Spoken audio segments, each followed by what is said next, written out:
Hello बच्चों, आप सभी कुशल मंगल होंगे ऐसी मैं आशा रखता हूँ।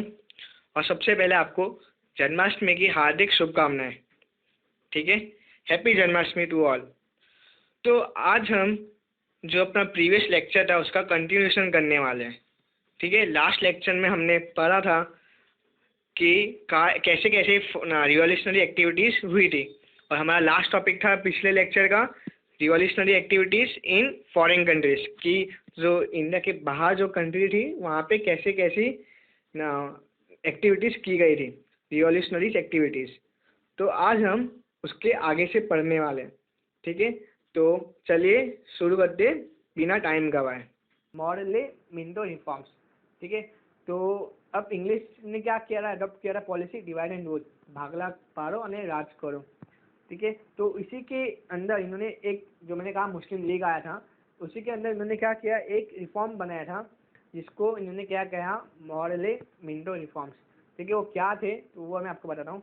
ठीक है, तो दिस रिफॉर्म्स क्या करते थे, उन्होंने सिस्टम ऑफ सेपरेट इलेक्टोरेट्स, मतलब कि अलग जो है ना मुस्लिम्सों के लिए अलग, हम अलग सा ना चुनाव होंगे उनके, वो उन्होंने बनाया, सिस्टम ऐसा बनाया under which the Muslims could only vote for Muslim candidates, कि जिसके अंदर क्या होता था उस ना इलेक्शन के अंदर कि जो मुस्लिम्स लोग हैं वो खाली मुस्लिम्स के लिए वोट कर सकते हैं, वो कोई भी हिंदू नेता है उसके लिए वोट नहीं कर सकता। उन्होंने ऐसा ना रिफॉर्म में बनाया था। और भी बहुत सारी चीज़ थे, पर ये मेन आपको थोड़ा याद रखना चाहिए खाली ज्ञान के हिसाब से।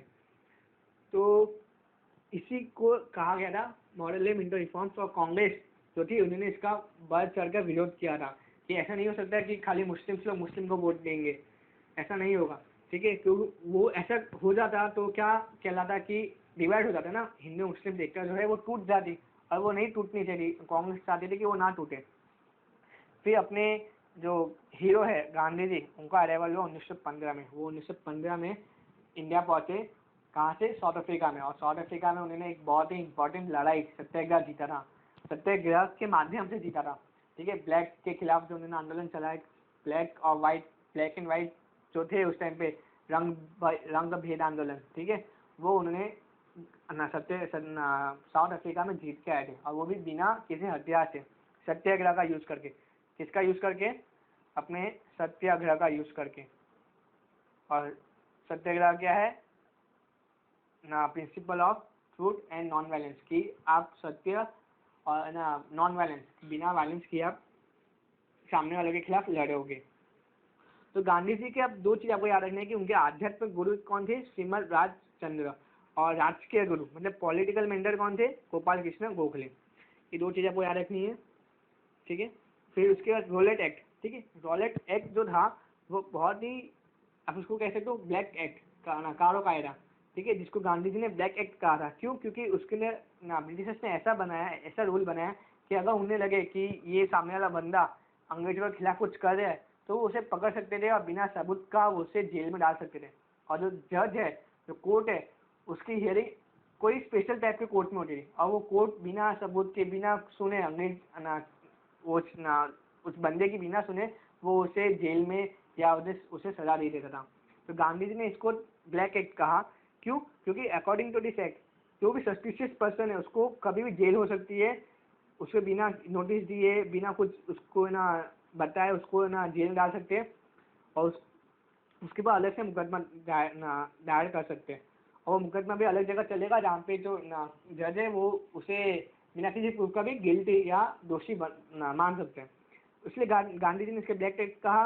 और मोतीलाल नेहरू जी ने इसे क्या कहा, snatching away of argument, appeal and advocacy. ठीक है, मोतीलाल जी नेहरू ने कहा कि ये तो अपना, क्योंकि अब कोई इंसान बोल भी नहीं सकता है किसी के खिलाफ, तो ये तो उससे बोलने का अधिकार छीनने जैसा हुआ। तो नेहरू जी ने इसको ये कहा। तो ब्रिटिश गवर्नमेंट को इस एक्ट के बाद बहुत पावर आ गए, जो उन्हें का कोई भी लगता है कि ये उनके खिलाफ कुछ कर सकता है ये बंदा सामने वाला, तो उसे वो अरेस्ट कर लेते थे शक के बिना पर ही। ठीक है, तो इसी में डॉक्टर सत्यपाल और डॉक्टर किचलू को अरेस्ट किया था पंजाब में, और गांधी जी अरेस्ट हो गए थे दिल्ली के अंदर। ठीक है, तो इसी के खिलाफ एक बहुत मतलब कि मीटिंग हाजिर हुई थी, कहाँ पे, जलियांवाला बाग में। आपको सब याद ही होगा जलियांवाला बाग। ठीक है, पब्लिक गैदरिंग हुई थी कि बैसाखी के दिन टू अपोज द अरेस्ट, की जो उन्होंने जो अरेस्ट किया था उनके जो नेता थे डॉक्टर सत्यपाल और डॉक्टर किचलू, उनके खिलाफ गांधी जी को भी जो अरेस्ट किया था, उसके खिलाफ एक शांतिपूर्वक एक इन्होंने मीटिंग ऑर्गेनाइज की थी और इनका था 13 मार्च, ये आपको याद रखना है।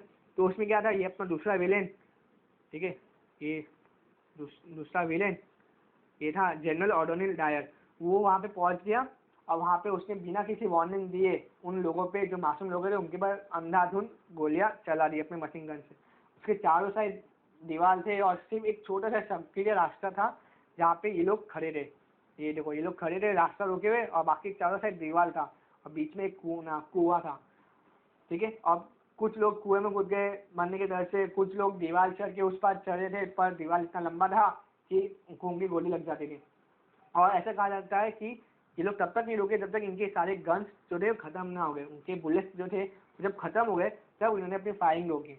और ऐसा कहा जाता है कि गवर्नमेंट रिपोर्ट के हिसाब से कि 379 लोग मारे गए थे और खाली 12 से इंजर्ड हुए थे, जबकि जो हकीकत था वो कुछ अलग ही था, कुछ 1000 से ज़्यादा लोग मारे गए थे कांग्रेस के हिसाब से। फिर इस एक्ट के खिलाफ जब देश में थोड़ा प्रदर्शन हुआ तो हंटर कमीशन, याद रखना, हंटर कमीशन जो है वो इन्वेस्टिगेट करेगी, जैसे अपना SBI होते हैं ना, अलग अलग केसेस को इन्वेस्टिगेट करती है, तो उस टाइम पे हंटर कमीशन बनाया गया था इस केस को इन्वेस्टिगेट करने के लिए on the behalf of British government. और उस कमीशन ने क्या कहा पता है, चौंक जाओगे आप, उसने कहा कि ये जो हुआ था ये एक भूल हो गई थी उनसे, an innocent mistake that happened unknowingly, एक ऐसी भूल जो अनजाने में हुई, क्योंकि इतने लोगों को मारा बिना वार्निंग दिए, वो उनके लिए छोटी सी भूल थी, वो भी अनजाने में हुई। और जब डायर इंग्लैंड लौटे तब उन्हें 2000 पाउंड और एक स्वार्ड मतलब कि तलवार भी दी गई, ठीक है, सोने की।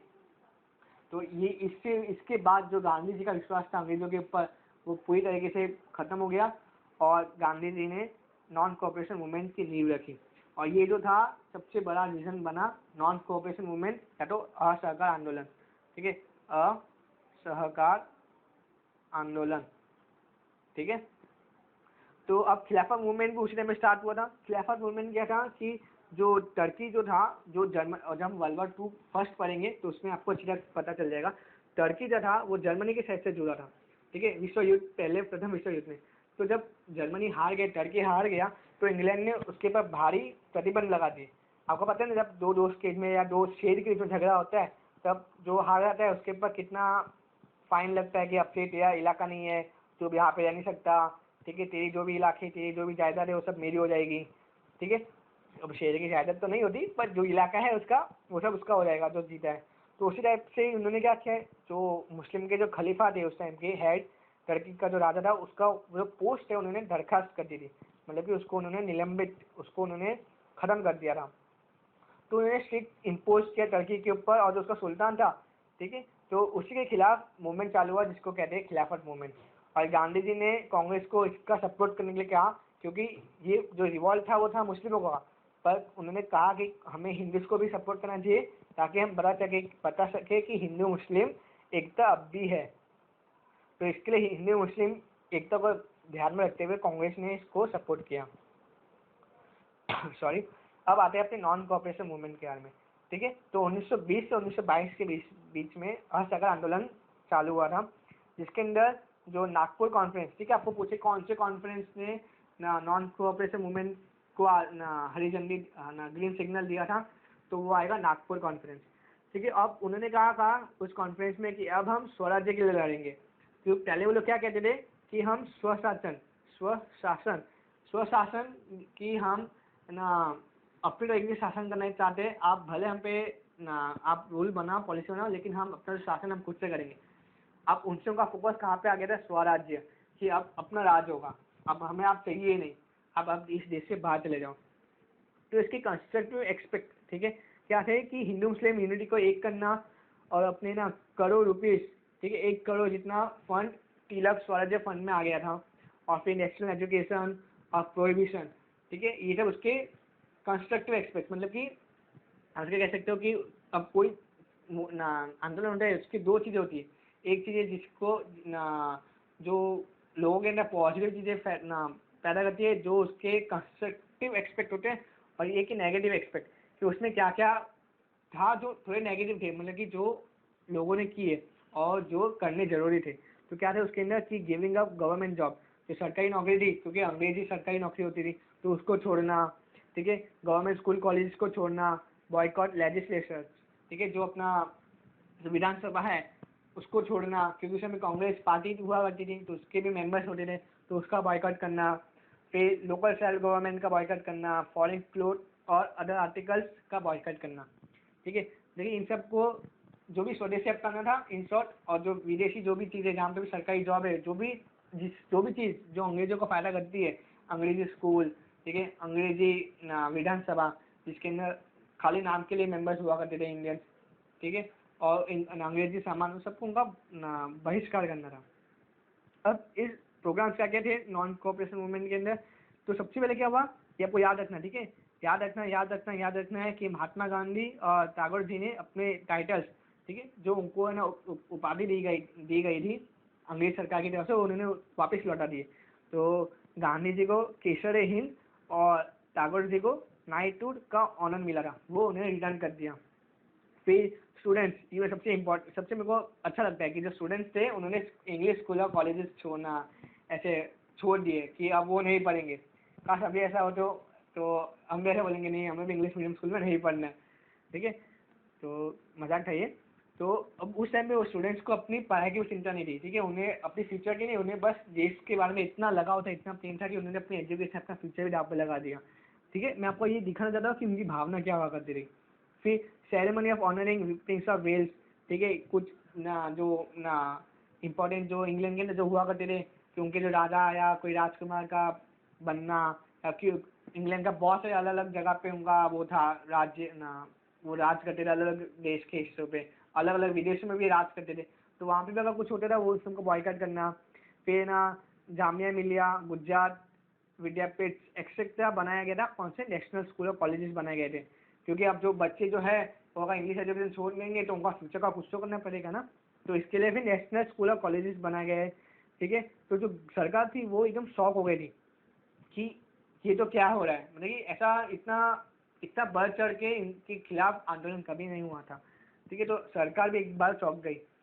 फिर ये मोपला रिवॉल्ट हुआ था, ठीक है, ये थोड़ा कह सकते हैं कि ये थोड़ा ब्रिटिशर्स के हक में गया था, तो ब्रिटिशर्स ने यहाँ बाजी जीत ली थी, ठीक है। अगर आपको ये अगर जानना हो मोपला रिवॉल्ट के बारे में तो एक बार कमेंट सेक्शन में लिख देना, तो मैं तो वो इम्पोर्टेंट चीज़ है, 2-3 मिनट का वीडियो बनाऊंगा, ठीक है। तो उसके बाद फिर आपको मैं इनके बारे में खाली बताऊंगा, अभी मैं इन्हें बताने चलूंगा तो ये क्या है थोड़ा लंबा हो जाएगा वीडियो, ठीक है। तो मोपला रिवॉल्ट जो था, जो किसके इसमें था, हिंदू लैंडलॉर्ड्स, वहाँ के जो जमींदार थे वो हिंदू थे, और जो किसान थे क्रिश्चियंस वो मुस्लिम्स थे, ठीक है। तो वो हुआ था वहाँ पे जो थोड़ा नेगेटिव था इस मूवमेंट के हिसाब से, ठीक है। फिर आता है अपना मेन चौड़ी चौरा, ठीक है, जिसके बाद गांधी जी थे उन्होंने ये आंदोलन को वापस ले लिया, वापस खींच लिया। तो क्या हुआ था कि चौड़ी चौरा में जो गोरखपुर उत्तर प्रदेश में है, तो पुलिस ने लोगों पे फायर करना चालू कर दिया था, ठीक है, क्योंकि वो रोकना चाहती थी आंदोलन को। तो जब बुलेट्स जब कम पड़ गए पुलिस के पास तो वो क्या हुए, भाग गए। तो पुलिस ना जो वहाँ के लोग थे जो मारे गए थे लोग, तो उनके अंदर बहुत आक्रोश भरा था, ठीक है। तो उन्होंने क्या किया, जो बचे हुए लोग थे उन्होंने पुलिस स्टेशन को आग लगा दिया, और आग लगा दिया, पुलिस मैन मर गए, 21 जो पुलिस वाले थे वो जिंदा जल गए, ठीक है। और गांधी जी को बहुत आहत पहुंचा, उन्होंने कहा कि I have committed N Himalayan blunder by giving the tool of Satyagraha in the hands of people who do not understand the value of non violence.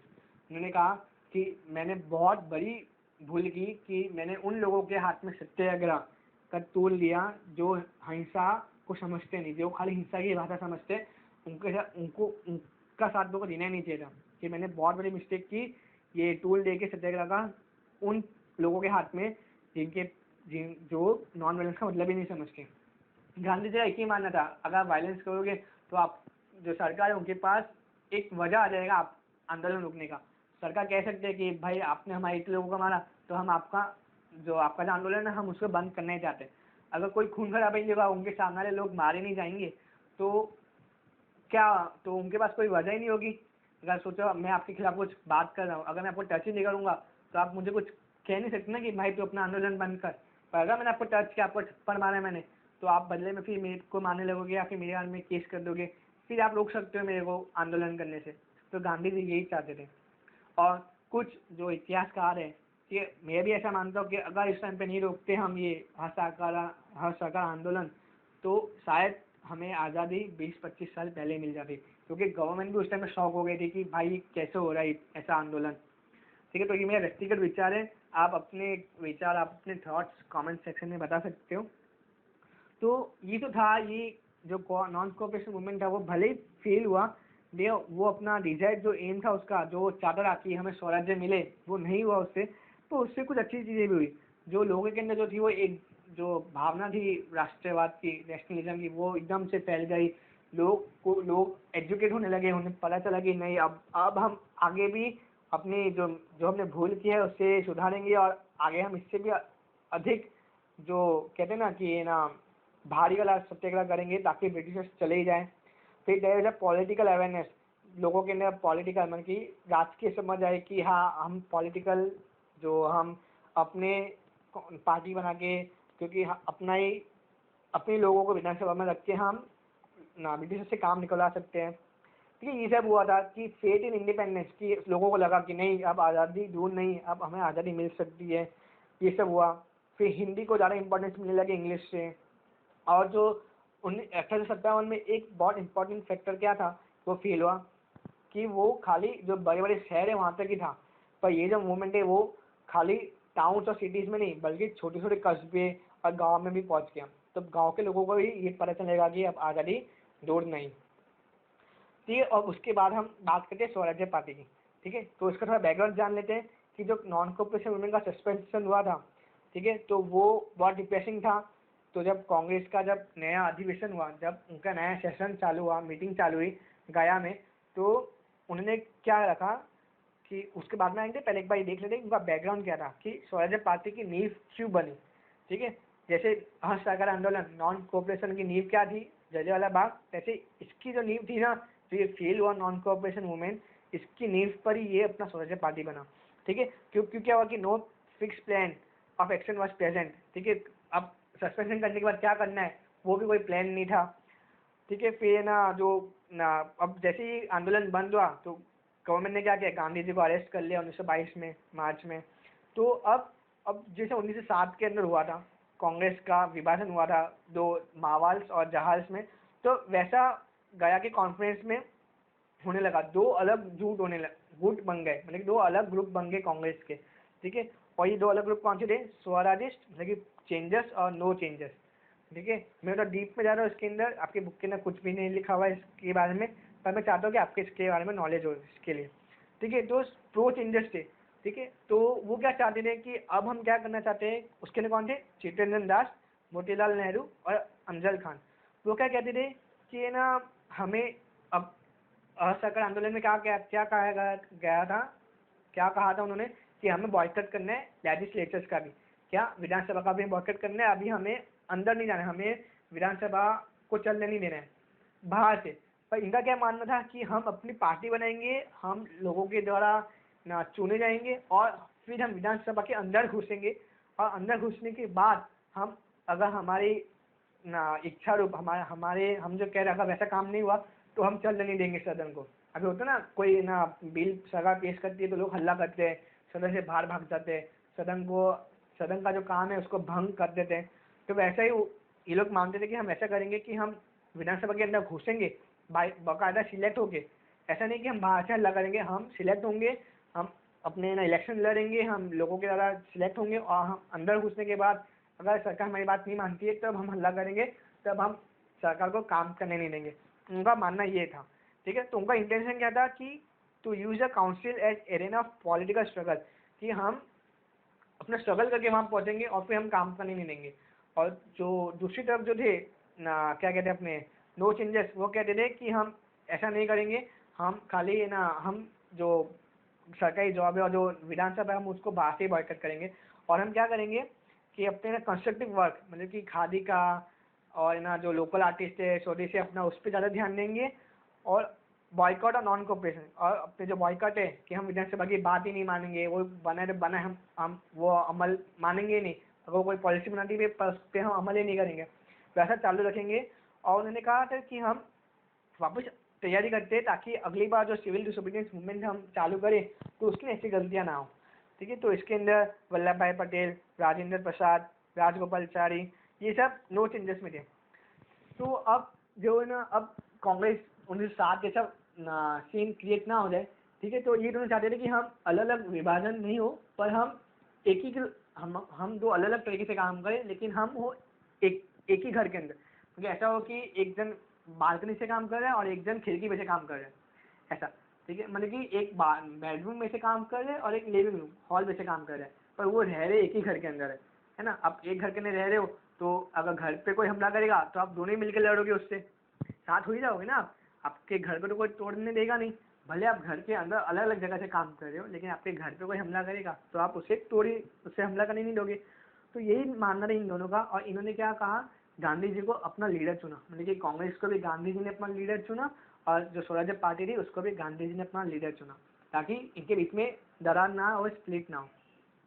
और फिर क्या हुआ, घटनाक्रम क्या क्या थे कि भारत के लिए स्वराज्य प्राप्ति, ये इनका स्वराज्य पार्टी का मेन उद्देश्य था कि विधान परिषद में प्रवेश कर असहयोग कार्यक्रम को अपनाना और सफल बनाना। विधानसभा के अंदर घुसेंगे और फिर असहयोग कार्यक्रम को हम अपनाएंगे, नॉन कोऑपरेशन मूवमेंट, कि हम सरकार का साथ नहीं देंगे, और फिर इसे सफल बनाना, सरकार की नीतियों का घोर विरोध कर उसके कार्यों में अलंकार डालना। ठीक है, ये इसके उद्देश्य थे। तो क्या हुआ, तो 1 मार्च 1923, ठीक है, आपको याद रखने का है स्वराज्य पार्टी का गठन कब हुआ था, 1 मार्च 1923। और उसके जो चित्तरंजन दास थे प्रेसिडेंट थे, और उसके जो चीफ सेक्रेटरी थे वो कौन थे, मोतीलाल नेहरू जी। और उसका प्रथम सम्मेलन, उसका फर्स्ट जो आप कहते हो कि मीटिंग कब हुआ था, कहाँ भी हुआ था, तो इलाहाबाद में हुआ था। ठीक है, ये आपको याद रखना है। तो ये थोड़ा मैंने अलग जगह से आपको चीज़ें दिखाई थी। तो ये आपकी टेक्स्ट बुक का है कि नवंबर 1923 में इलेक्शंस हुए स्वराज्य पार्टी, स्वराज जो पार्टी थी स्वराज्य पार्टी, उन्होंने मतलब कि उनके बहुत सारे जो मेंबर्स थे वो इलेक्ट हुए सेंट्रल लेजिस्लेचर, ठीक है ना। अपने दो होते हैं ना, एक जो लोकसभा है वो, और एक राज्य का जो विधानसभा होता है वो। तो सेंट्रल में भी वो लोग इलेक्ट हुए थे, और प्रोविंशियल मतलब कि जो सरकारी जो विधानसभा है वहाँ पे भी वो इलेक्ट हुए थे, और वो भी किससे, क्लियर मेजोरिटी से। उन्होंने किसी के साथ मिलके ऐसे कहते हैं ना कि साथ में दो पार्टी जोड़ के उन्होंने सरकार बना ली, ऐसा नहीं, क्लियर मेजोरिटी से वो इलेक्ट हुए थे। फिर मोतीलाल नेहरू को सेंट्रल लेजिस्लेचर का पार्टी लीडर और चित्तरंजन दास जी को बंगाल का लीडर बनाया था। ठीक है, was elected in Bengal province. तो ये आपको याद रखना है कि बंगाल प्रोविंस से कौन सी थे, तो चित्तरंजन दास, और उनके सेंट्रल लेजिस्लेचर में कौन गए थे, कौन इलेक्ट हुए थे, तो मोतीलाल नेहरू जी। तो इतना आपको याद रहेगा। ठीक है, ये कुछ चीज़ें जो स्वराज्य पार्टी का आपको याद रखनी है। तो इस पार्टी का काम क्या था कि इस पार्टी का काम ऐसा था कि हम आप देख चुके हो कि अंदर घुस के हमें सरकार को काम करने नहीं देना है, अपने हिसाब से सरकार को काम करवाना है। और इनके काम से ऐसा हुआ कि जो सरकार थी उन्होंने साइमन कमीशन, 2 साल बाद साइमन कमीशन जो भारत में सुधार के लिए सरकार ने, अंग्रेजी सरकार ने बुलाया था, उसकी उन्होंने गठन की कि जो साइमन कमीशन है वो देखेगी कि ये ना भारत के अंदर क्या क्या चीज़ें अच्छी होनी चाहिए, और उस हिसाब से वो अपनी रिपोर्ट बनाएगी। ठीक है, तो जो जो एजुकेटेड क्लास थे, जो इंडिया का एजुकेटेड क्लास था, जो अब क्योंकि ऐसा था कि उस टाइम पे नेशनल एजुकेशन, इंग्लिश एजुकेशन दोनों स्टार्ट हो चुके थे, तो जो ना शिक्षित वर्ग था वो स्वराज्य पार्टी की ओर बढ़ने लगा। क्यों, उन्हें लगा कि हाँ ऐसा भी हो सकता है, हम सरकार बनाकर हम फिर विधानसभा के अंदर जाए, लेजिस्लेचर के अंदर जाए, सेंट्रल लेजिस्लेचर के अंदर, और फिर हम सरकार को काम करने ना दें। तो ये सब होने लगा। पर क्या हुआ ना कि आप कोई भी अच्छी चीज़ होती है उसका अंत हो ही जाता है। तो यही हुआ कि चित्तरंजन दास जी के डेथ के बाद, क्योंकि वो बहुत मेन लीडर थे, उन्होंने ऐसा जोड़ के रखा था इस पार्टी को। तो 1925 जून में उनकी डेथ होने के बाद ये पार्टी वीक बन गई। और है ना, उनके बहुत सारे मेंबर्स ने क्या हुआ ना कि अगर कोई लीडर की डेथ हो जाती है तो उसके अंदर जो बहुत सारे मेंबर्स थे, तो उन्होंने खुद की अलग अलग पार्टी बना ली। अब सोचो कि है ना, अब मैंने अलग घर ले लिया, मेरे भाई ने अलग घर ले लिया, और मेरे जो जितने भी लोग मेरे घर के ने सबने अलग अलग जगह वो रहने लगे। अब कोई भी आएगा तो वो हमको आराम से हरा सकता है, क्योंकि अगर वो मेरे पे हमला कर जाए तो मेरे जो दूसरे जो मेंबर्स हैं वो लोग ने अलग घर ले लिए, तो वो तो मुझे हेल्प करना आएंगे नहीं, तो मुझे हराना कितना वो हो गया, ईजी हो गया। तो इस ऐप से सब मेंबर्स ने उन्होंने क्या किया कि ना गवर्नमेंट को सपोर्ट करने लगे और पार्टी से इस्तीफा दे दिया या दूसरी पार्टी बना ली अपनी जो गवर्नमेंट को सपोर्ट करती। और 1926 ठीक है 1923 में उन्होंने 105 में से कुछ 45 से 55 की सीटें जीती थी उन्होंने। और 1926 में उनके सारे मेंबर्स हार गए थे, खाली मद्रास जो प्रोविंस है ठीक है, मद्रास प्रोविंस को छोड़ के सारी जो सीटें थी वो हार चुकी थी। मतलब 45 से 55 जो सीटें जीती थी उन्होंने, उन सबको हार के वो सिर्फ 1 से 2 जो सीटी है जो ना सीट्स है उन पे रह गई थी। फिर बिपिन चंद्र पाल और सूर्यनाथ बैनर्जी उन्होंने भी पार्टी को स्ट्रांगली क्रिटिसाइज किया था। उन्होंने कहा कि अगर आप सरकार बना भी देते हो पर क्योंकि अंग्रेज सरकार है वो आपकी सुनने वाली नहीं है, तो इससे आप जो कहना चाहते हो, आप जो प्राप्त करना चाहते हो स्वराज्य, वो होगा ही नहीं। ठीक है, तो ये कुछ प्रीवियस ईयर्स क्वेश्चन है जो आपको मेरे को कमेंट में बताने होंगे आंसर्स। ठीक है, स्वराज्य दल की स्थापना कब हुई थी ये मैंने आपको बताया अभी। स्वराज्य दल के संस्थापक कौन थे, मतलब कि किन्होंने इसको चालू किया था, ये भी मैंने डिस्कस किया है। और स्वराज्य दल ने किस राज्य में स्पष्ट बहुमत प्राप्त किया था ये भी मैंने आपको बताया। ठीक है, वो लास्ट वाले इसमें है, ठीक है, लास्ट सेक्शन में है। तो ये 3 का आंसर आपको बताना है मुझे, ABC क्या है इसके अंदर। तो आज का ये चैप्टर हम यहाँ पे समाप्त करते हैं। ठीक है, अगर आप यहाँ तक सुन रहे हो तो थैंक यू उसके लिए, बहुत बहुत धन्यवाद। क्योंकि इससे भले इससे फ़ायदा आपको होने वाला है, पर फिर भी क्योंकि आप इतने आराम से इतने पेशेंस से आप सुन रहे हो मेरे को। ठीक है, क्योंकि मेरे को मेरे घर वाले भी इतना नहीं सुनते जितना आप अभी सुन रहे हो। ठीक है, अगर आपको ये अच्छा लगे हमारे लेक्चर्स, ठीक है, तो हमारी कोई भी वीडियोस आपको अच्छे लगे तो उसे लाइक कर दीजिएगा। अब कमेंट करके बताना, ठीक है, जो भी मैंने आपको पूछा आपको कमेंट करना है और सब्सक्राइब भी करना है, क्योंकि ये चीज़ें आपके लिए ही है। ठीक है, हम आपके लिए ही काम कर रहे हैं, तो आप अगर सब्सक्राइब करोगे, शेयर करोगे, एक और चीज़ आप शेयर करोगे, जो भी बच्चे जिनकी स्कूल चालू नहीं है पर जो पढ़ना चाहते हैं, ठीक है, आप उन्हें भी शेयर कर सकते हो। या कोई अलग बच्चा या कोई आपके पेरेंट्स या कोई आपके फ्रेंड्स या कोई आपकी बड़ी बहन जिसको हिस्ट्री या कोई भी सब्जेक्ट में ज़्यादा इंटरेस्ट होता है, आप उन्हें भी शेयर करिए, उन्हें भी बताइए कि ये देखो यार ये लोग कितना अच्छा काम करें। तो आप हमें ऐसे अप्रिसिएशन करोगे तो हमें भी उत्साह मिलेगा आगे अच्छी ऐसे ही काम करने के लिए। बंद तो नहीं करने वाले नो डाउट, पर एक कहते हैं ना कि लोगों को अच्छा लगता है, क्योंकि क्लास में आपको पूछता हूँ मैं आपको कि आपको अच्छा लगा तो आप हाँ या ना में बोल दो, पर यहाँ पे मेरे को पता नहीं चलेगा। इसके लिए मैं कह रहा हूँ आप इसको लाइक कर दो तो मुझे पता चल जाएगा कि आपको अच्छा लगा, और नहीं अच्छा लगे तो डिसलाइक भी मार देना, तो भी पता चलेगा कि भाई आपको अच्छा नहीं लगा, तो अगली बार से कुछ ज़्यादा मेहनत करेंगे। ठीक है, तो मिलते हैं अगली क्लास में। Thank you.